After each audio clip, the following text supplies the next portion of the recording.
Welcome to Let's Do Lunch.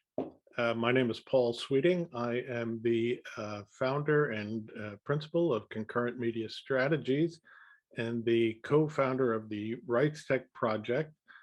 Ned Sherman, your usual MC for this segment, couldn't join us today, so let me welcome everyone on his behalf as well as mine.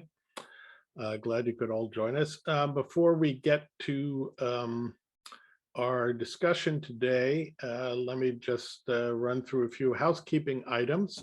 First of all, we encourage folks to follow along in the chat thread, which you can open by clicking the chat icon at the bottom of your screen. Feel free to drop in your contact info if you wish, put your LinkedIn, however you might want folks to be able to contact you, and anything that you would like to chat about in there while the rest of us are blabbing. We invite that sort of participation. If you are going to post in the chat, please change the drop down at the bottom of that window to read everyone so that everyone can see what you have to say. If you have questions for the panelists, that we ask that you put them in the Q&A queue, which you can also open by clicking the Q&A icon at the bottom of the screen. And we ask that you put any questions in there rather than in the chat window, just because it'll be easier for me and the panelists to spot them. And we encourage folks to ask questions, to raise objections to anything we say, and we will try to address it throughout the show. And if we don't get to it during the show, we'll get to it at the end.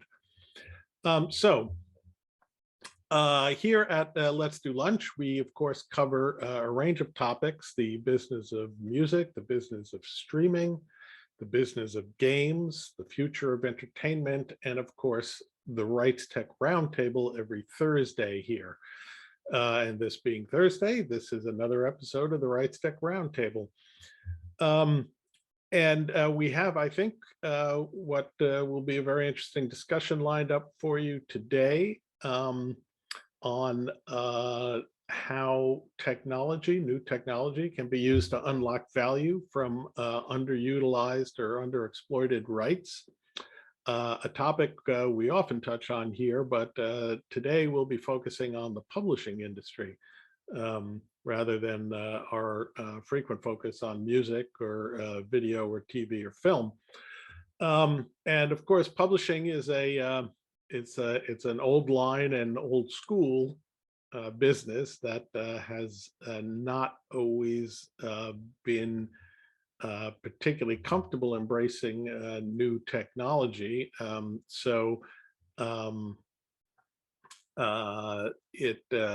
It's an industry that might be considered somewhat laggard in the digital transformation, but it is the transformation is being forced upon it, if nothing else.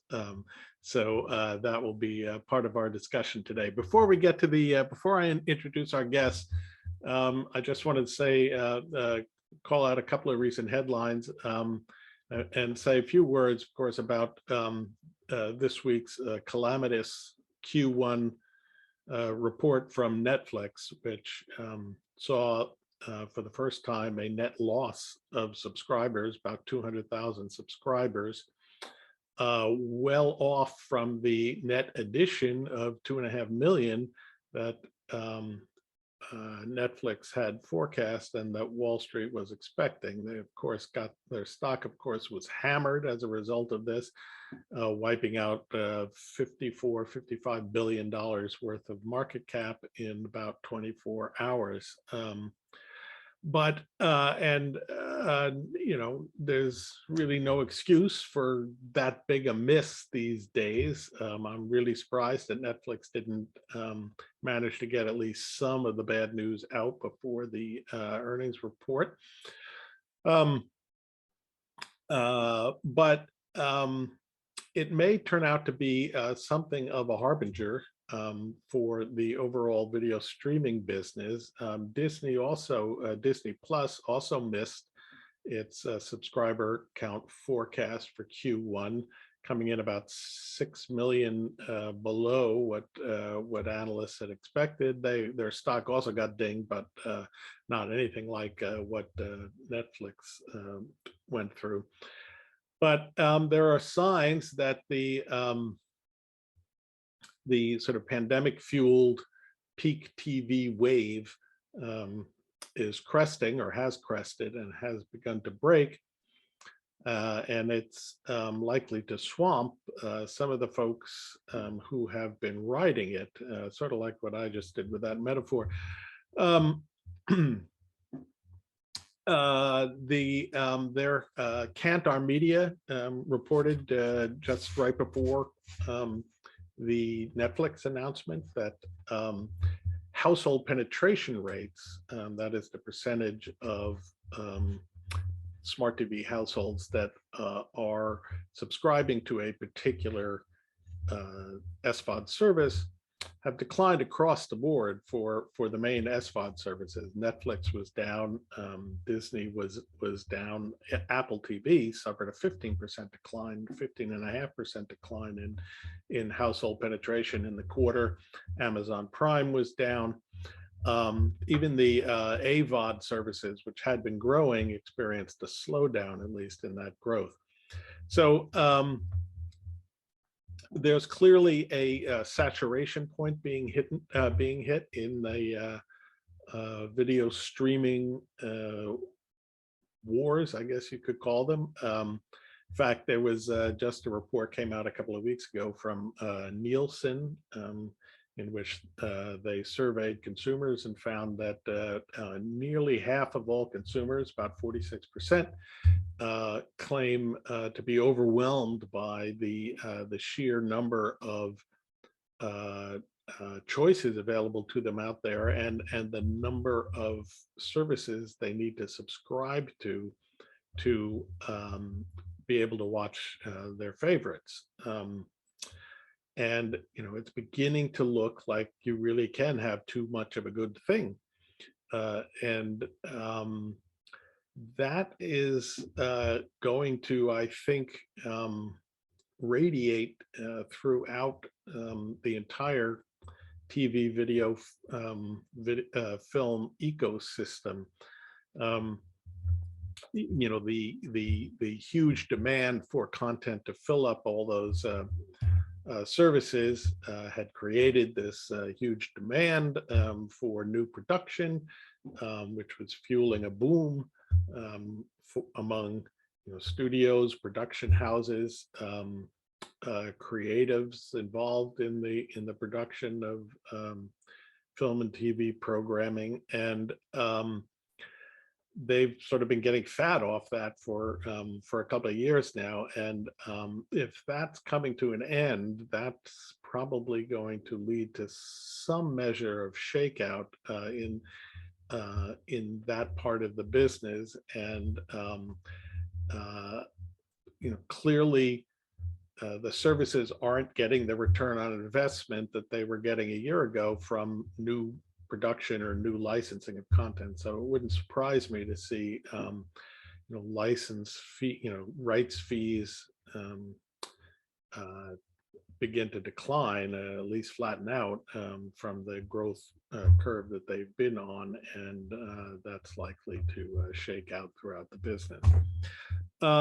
So the other headline that caught my eye just before we went on the air here is that Actors Equity Union in the UK has started a new campaign against, or pushing back against, at least, the use of artificial intelligence in production.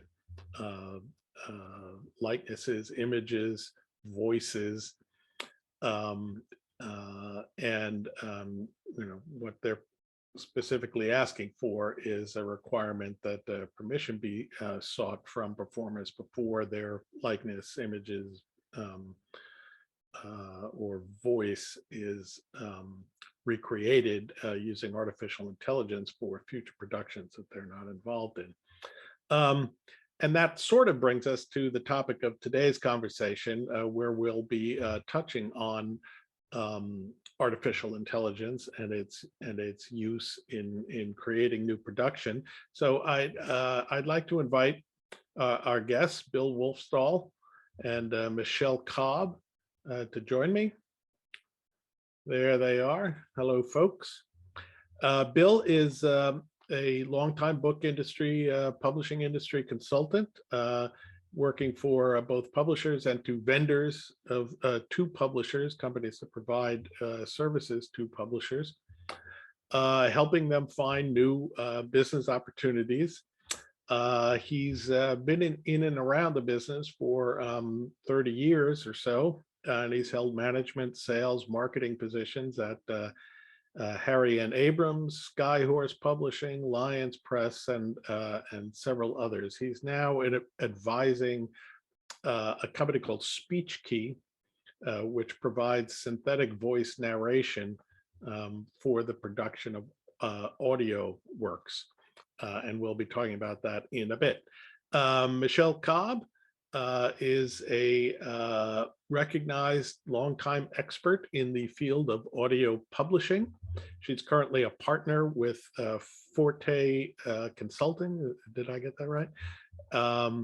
And she currently serves as the executive director of the Audio Publishers Association, which, among other things, collects and disseminates data on the audio publishing business and on consumer use of audiobooks. So welcome to you both. Glad to have you here. Great to be here. Nice to be here. Thanks for the invite. Let me start with Michele.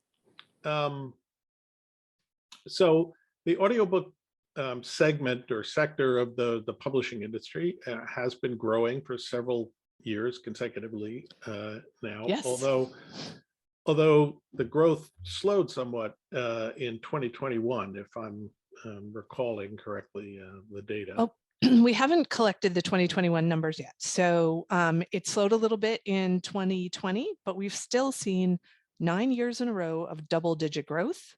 So I think that was more a fact that we've been growing and growing and growing as opposed to the pandemic.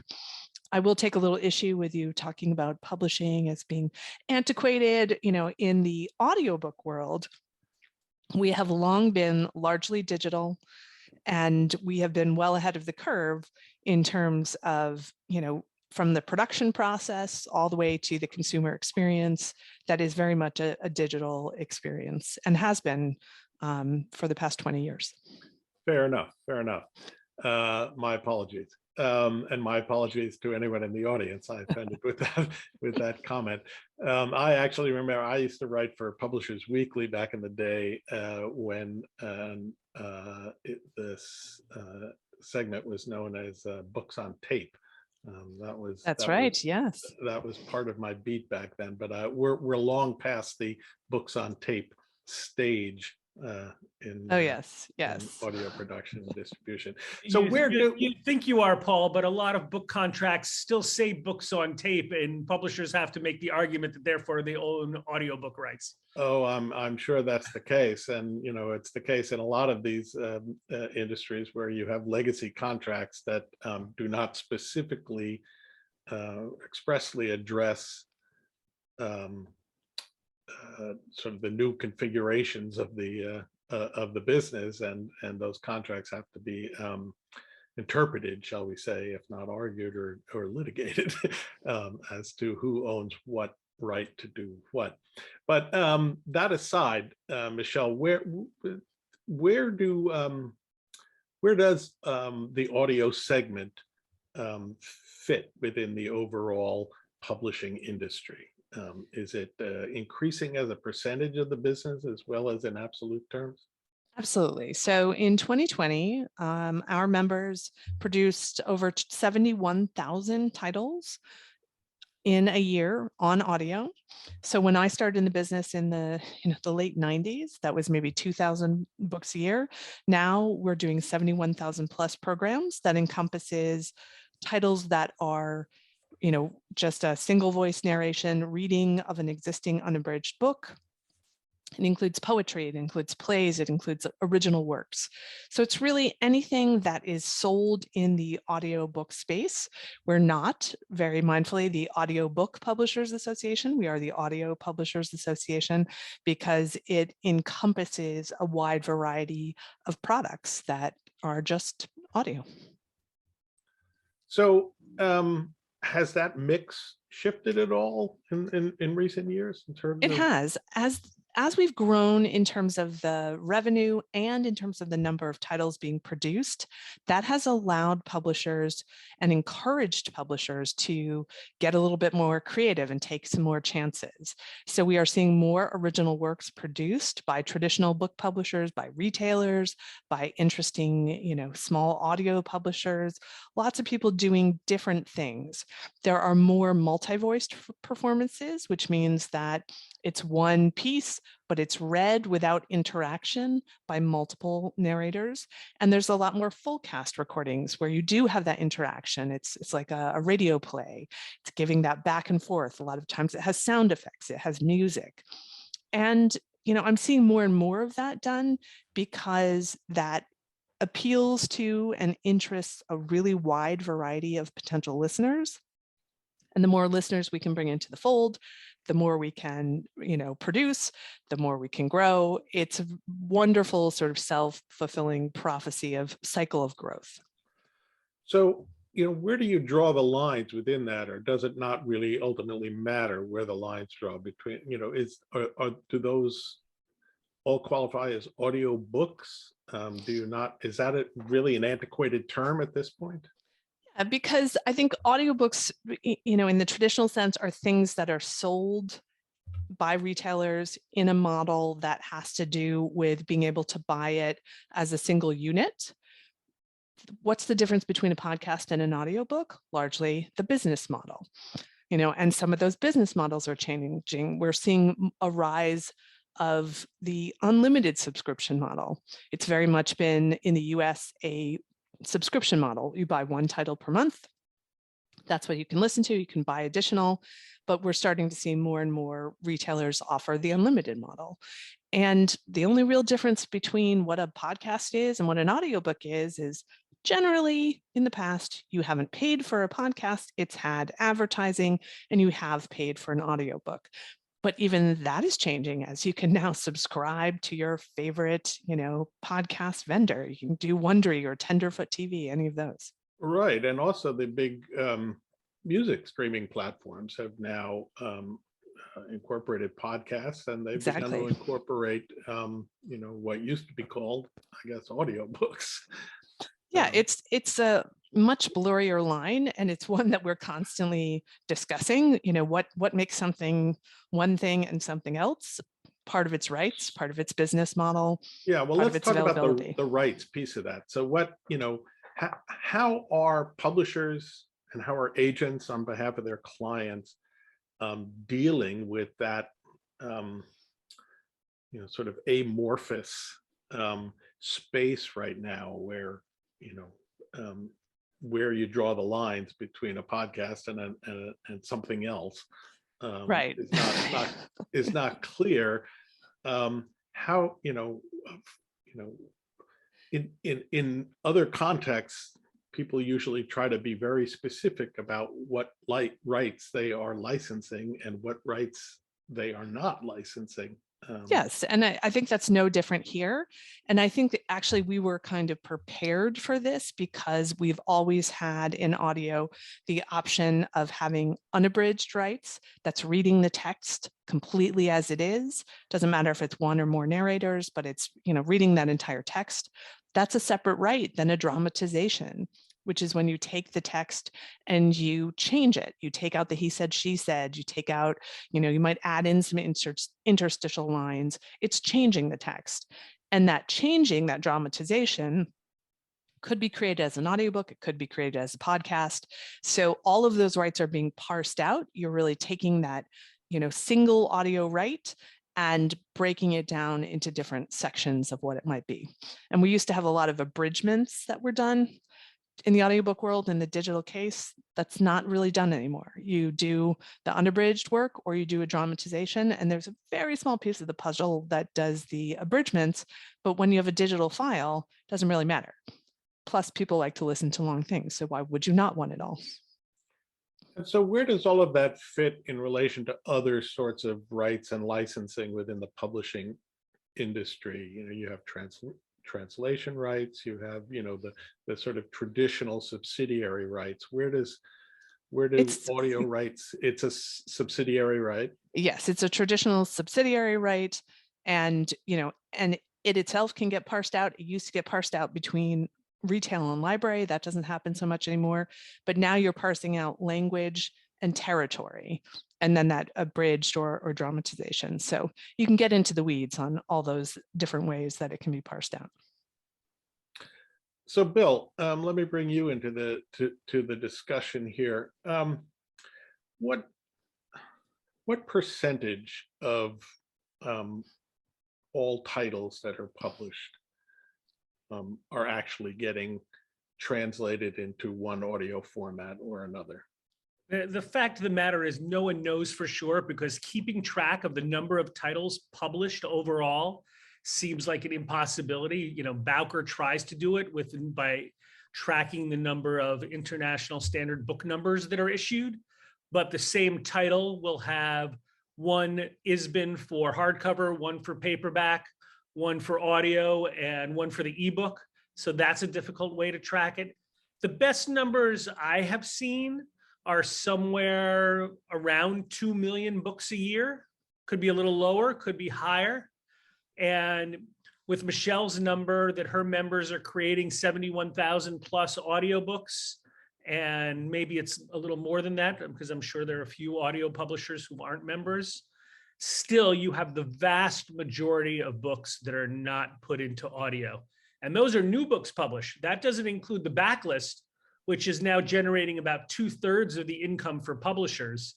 So books published in 2012, 2002, 1992, 1982, and 1972 are still making money for publishers, but probably not making money as audiobooks, because the publishers have not put it into the new format the way they did with ebooks 10 years ago. And that's been a real change, hasn't it, in the last few years, from the shift to a backlist-centric revenue generation scenario. I mean, it used to be mostly front list, and now it's I'd like to claim to be really brilliant about this kind of stuff, but frankly, my Publishers Weekly newsletter just came through for today, and it had a breakdown of just what you're talking about. 20 years ago, sales revenue for publishers was half backlist and half front list. And it's now shifted after the pandemic. The move has moved even faster and farther to 2/3 of sales are backlist oriented. And what is driving that? What's driving that is the prominence of Amazon in the marketplace, that your local bookstore can only have 20,000 or 50,000 titles, where Amazon has every book from 2012, 2002, 1992, and 1982 available. So when you go shopping as a book lover, if you go on Amazon, you're as likely to find backlist as you are to find new front list.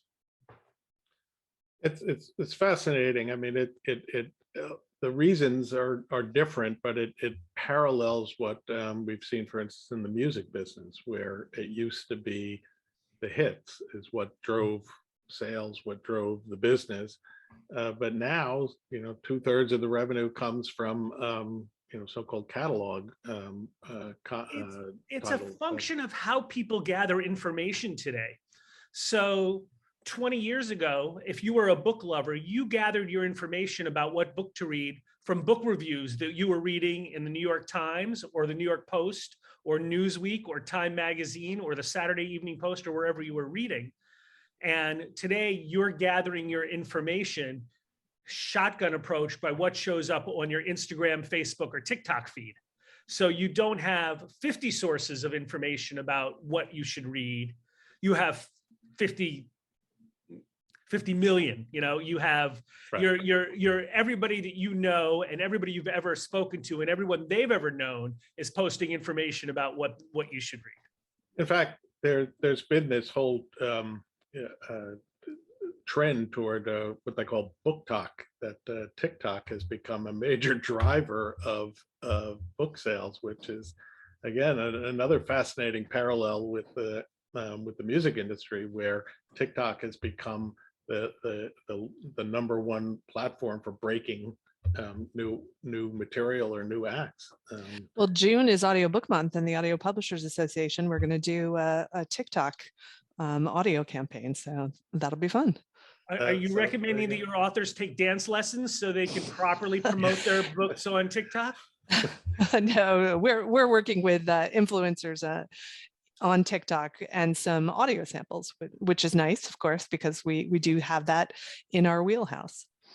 So, Bill, you mentioned that we've been talking about this shift toward backlist, but you mentioned that backlist is really an underexploited resource from an audio publishing perspective. Why is that, or is it just being overlooked by publishers, or it's simply the economics of it?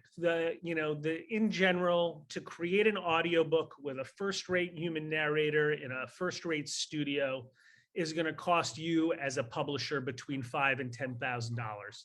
And you have to ask yourself, are you going to get a return on investment for that expenditure? And for most of your backlist, even for a big chunk of your front list, you may only be selling 2 or 4 or 6,000 copies in a book's first year. And if 10 or 20% of that is audiobook revenue, it's tough to justify the expenditure of the $5,000 to $10,000. So even where publishers actually have the audio rights to their backlist, they're not exploiting them for basically ROI reasons. I'm working, as you mentioned, for Speechki, who wants to use synthetic narration to allow people to turn their backlist into audio. And I spoke to at least one publisher who has 40,000 titles and has not yet created their first audiobook. So you're looking at hundreds of thousands, if not millions of titles out there that are still out there for both human narrators and synthetic narration.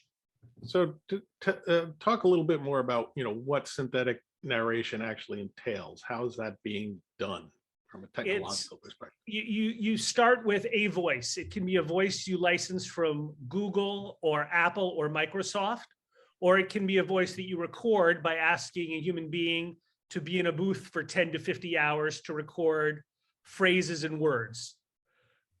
Once you have the subset of words and phrases, you can use artificial intelligence to create synthetic narration for almost any book. And it's not perfect and it's not human, but it sounds really good right now.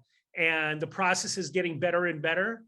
And when there is an error, and there sometimes is, just like there is a human narrator can mispronounce or flub a word, you do not have to put the narrator back in the booth to fix it. It's one click. And that word is fixed throughout the book with synthetic narration, with the Speechki technology, at least. I had a question. I was presenting to a university press, and it's University of Kentucky Press. And their concern was they do a lot of local history, and they wanted to make sure that the town of Versailles, Kentucky, was not pronounced like Versailles. Versailles, France. And I lived in Lexington, and boy, it was really hard to say Versailles and Paris. But I learned. So what I explained is, you just tell us the way you want it pronounced. It's one click, and even if our artificial intelligence got it wrong, we can fix it. I keep making this statement, and Michele's heard me say it 30 times in the last 6 months, that the books that are being done by human narrators should be done by human narrators. That's the gold standard, and that should continue to expand. It's when it's economically impossible to use human narrators where synthetic narration should be used. So for publishers, it's not a choice between human narration and synthetic narration. It's a choice between synthetic narration or no audiobook at all. So what does synthetic narration do to the economics? By how much can it reduce the cost of? We can create an audiobook for $500, which is a small percentage of what it could do with human narration. And I'm the first to say, if a human narrator is a 10, that $500 technology, which is our common voices at Speechki, is probably a 6 or a 7 or maybe an 8 in terms of how good it is. But that's well, I might argue with you there. fair enough. If you're someone with a visual disability or a learning impairment, and you don't have an audiobook, you'd much rather have this synthetic narration than nothing at all to get at. And once again, we're talking about publishers whose books may be selling only 100 or 200 copies a year. How do you maximize your revenue and get into the audiobook business? You simply can't spend the money for human narration, and this is just another option. So how flexible, I guess, is this technology? You can't limit it to just English, I assume, right? We have 77 languages and over 400 voices. Of those 400 voices, about 100 of them are English voices. So we have UK voices, US voices, male and female, Irish, South African, Australian, Canadian. So you have different dialects that are available to you. It's a powerful and flexible tool. If you had an anthology with 15 different contributors, we can do 15 different voices within that same book, and it's just one click to change each voice in. It really is an interesting additional technology. And when you think of it, 15 years ago, some guy said, we should be really selling books as ebooks, not just as print books. Wouldn't that be great? You could sell them, might even sell some of them for $1.99 or $2.99. And everybody in publishing would have looked at this guy like he was crazy. And at this point, ebooks are 10 to 20% of the book business. Every publisher at one time or another promotes certain books at $1.99 or $2.99, even though the going price is usually $9.99 to $19.99.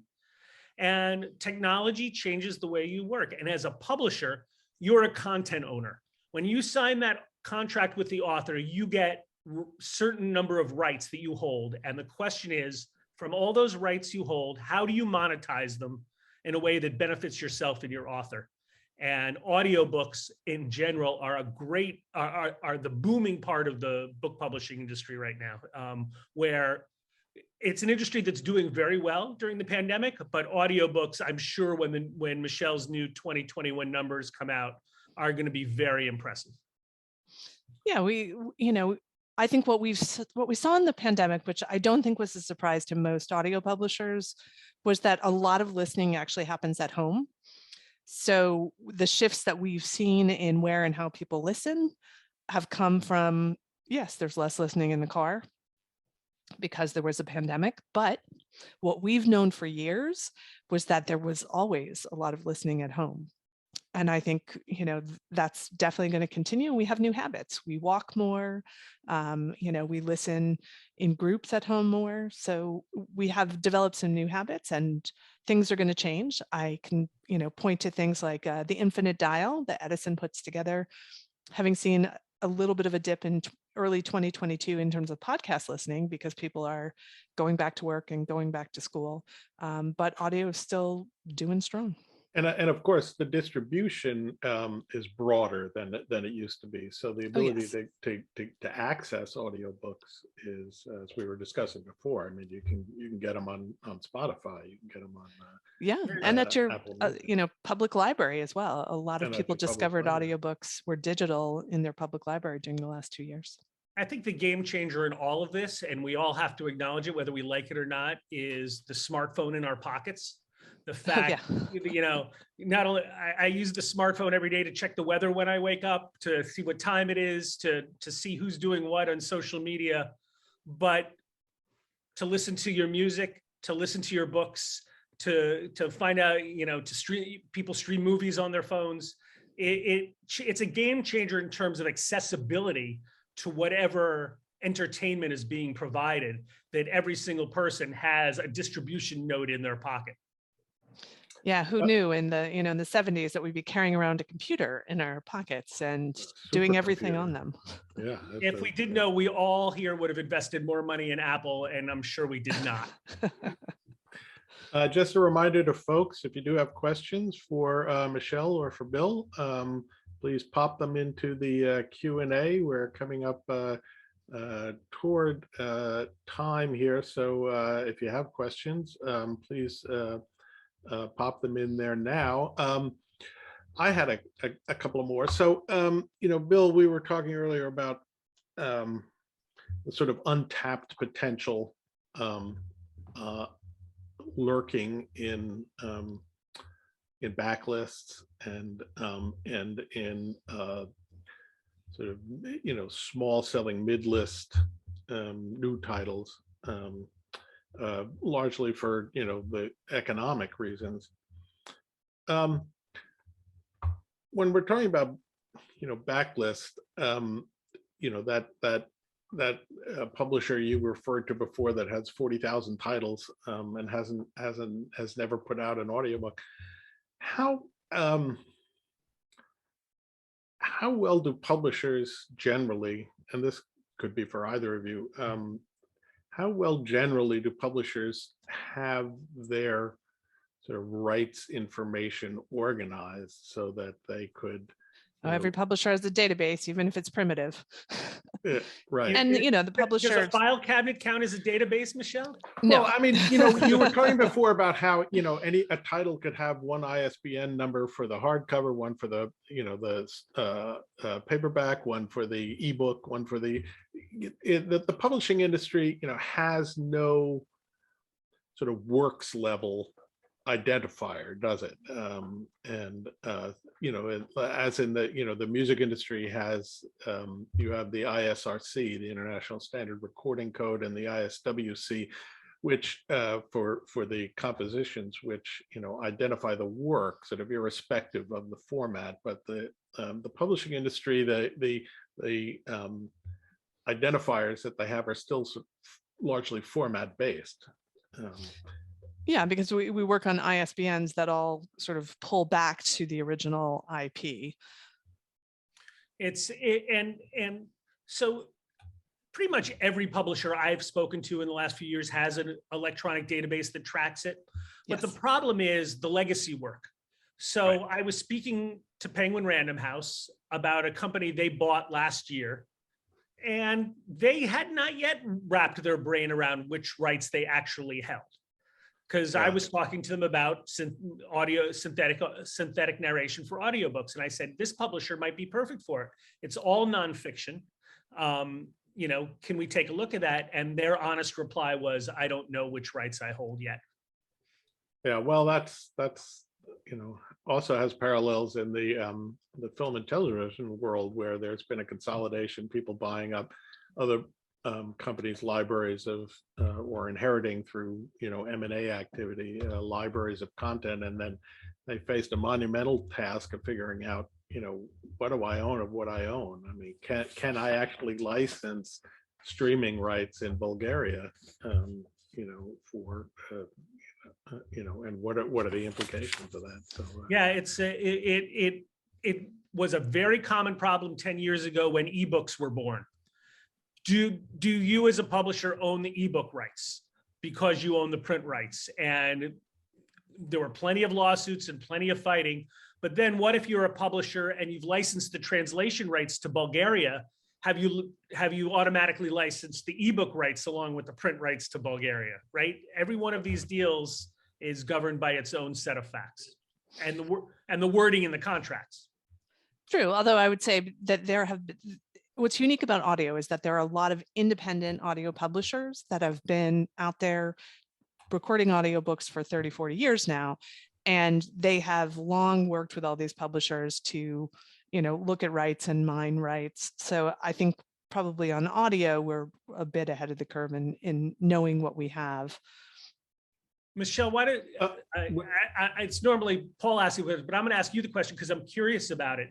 So if you're an author and you published a book 20 years ago and you want to start a podcast based on that book, Do you have podcast rights, or did you give the audio rights as audio rights to the publisher as part of the contract?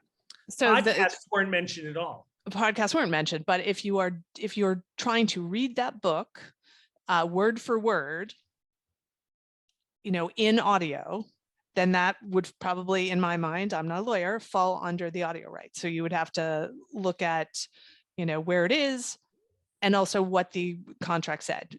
Was it just for cassettes? Most of those contracts are gone. Did it encompass CDs? Did it encompass downloads? And most of the contracts now do encompass all of those things, plus other audio formats to be determined in the future. Yeah, we do have a question on that in the Q&A from an anonymous attendee asking remuneration for audio book performers and authors is a big question right now, mostly in relation to Audible, which is the Amazon-owned audiobook distributor. What is the status there? Do you have any takeaways from that? Well, a lot of that had to do with royalty share, which is an unusual model that has developed amongst the audio side of things, mostly on the part of self-published works through platforms that are like ACX, which is the audiobook creation exchange owned by Audible. So in that case, the narrator and the author come together and say, okay, we're going to record, and they split the proceeds as opposed to paying a flat fee to the narrator. So that's an issue in there. And I think probably what they're referring to is the returns policy that was in place with Audible that has been changed a bit. So you can't just buy an audiobook forever and then return it 10 years from now and get a credit for that. So, those are practices by a particular retailer. And I will say the APA has no stance over any of that. Just giving you the facts there. Another question from maybe the same, maybe a different anonymous attendee. Is the Amazon feature that allows Alexa to read books out loud, even if the user has not purchased the audiobook per se? Does that, well, first of all, obviously that needs to be licensed. Yeah, so there's been a debate around, all of those issues. I think copyright has gotten involved in this. This is one of the sort of unique things that's happening now, where the copyright people have come and said, you can't copyright a performance, a digital performance. So even if you have the audio rights and you exploit the audio rights using an AI. Wait a minute. I mean, there is a public performance right to any sound recording, correct? Right, but this new thing that has come up recently is that machine voice is not right. It's not a copyrightable element. So right. If I have the audio rights and I choose to exploit that using an AI voice, that recording is not copyrightable as it stands now. That's under appeal, through all these things. But I think there's a lot that has to be worked out, as we've seen with other industries. When you get into technologies, things are not clear, rights are not clear, and publishers are dealing with that, retailers are dealing with that, and consumers are dealing with that.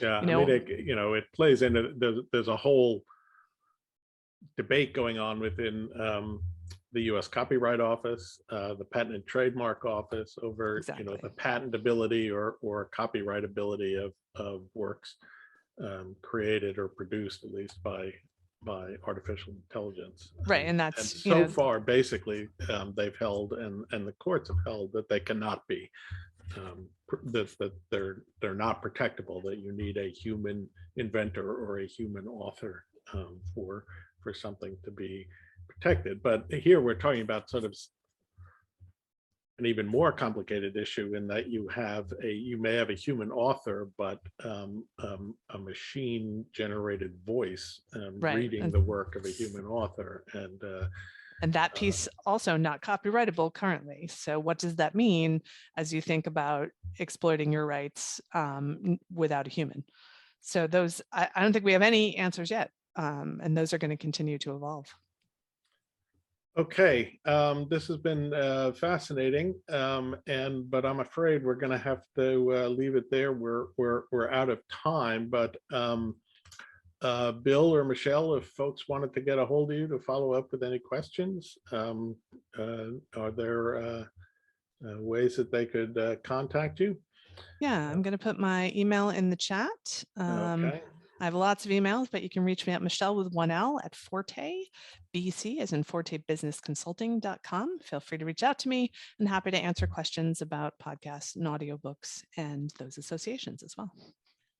I'm a general publishing consultant working with publishers and authors and publishing services. My email is bwolfsthal@gmail.com, and I'm dropping that into the chat. But of course, I'm also consulting with Speechki, which is speechki.org, SPEECHI.org. You can go there, and there's a quiz on there that has 10 different voices. Can you tell which ones are the synthetic narration and which are human voices? Out of 522 people to take the quiz, only 2 people have gotten all 10 questions right. Very interesting. Okay. So thank you very much, Bill and Michele. It's been a great conversation. Thanks for the questions from the audience. The chat room has been pretty active, I see. So we thank everyone for their participation. We're going to be taking a brief break here at Let's Do Lunch, but we will be back next Thursday with another edition of RightsTech Roundtable, where my guest will be Ken Umezaki from Verify Media, who is putting together a network of companies to organize music data using blockchain technology. So make sure to tune in for that. That's it for today. Thanks, everyone. We'll see you next time. Thanks for having us. Nice to see you, Michele, Paul. Thank you, everyone.